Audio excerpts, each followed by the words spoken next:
kort. Hvad skal jeg få? Noget af hårfarve.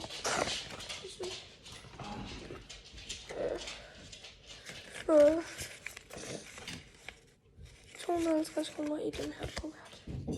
Ej, hold kæft.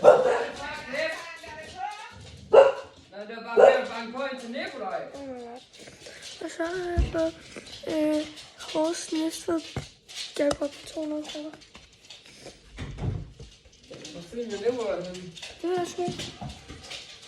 Og så har jeg fået gavekort til Matas på 50 kroner.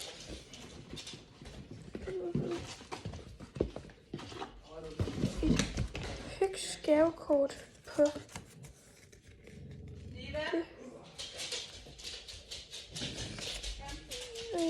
300 kroner. Jeg kan komme ned ordentligt. Der.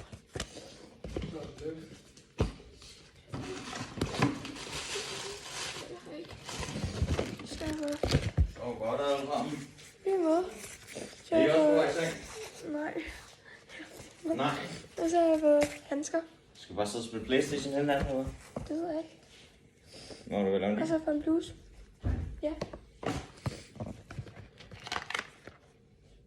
Nu må du godt lige sige hej. Og så har jeg fået hudpleje. Og så har jeg fået sådan nogle byggestrømper. Så har jeg fået en stævneknold. Så har jeg fået endnu en stævneknold. Og så har jeg fået de her 2 parfumer, som er mega dejlige.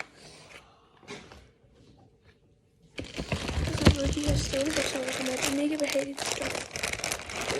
Ja. Og så har jeg fået sådan nogle her handsker. Mega lækkert stof.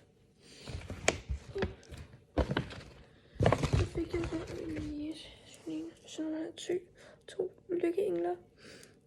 Ja. Og så har jeg fået sådan her. Og det har det været så sammen. Sådan der. Og så har jeg fået sådan en her. Sådan en dækken til en minihest. Og en grime. Fordi at situationen er på. Og så har jeg fået et gavekort til H&M på...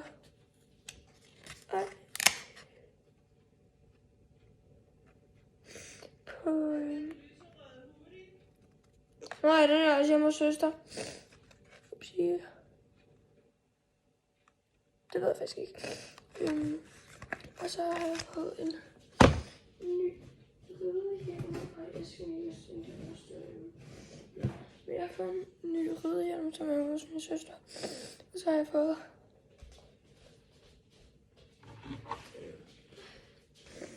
den her Someone Special af mig. Og så har jeg fået en her flexvest. Og så har jeg fået sådan en her mankamp til Angelique. Og så har jeg fået en lyserød hoodie, som er hjemme hos min søster. Yes.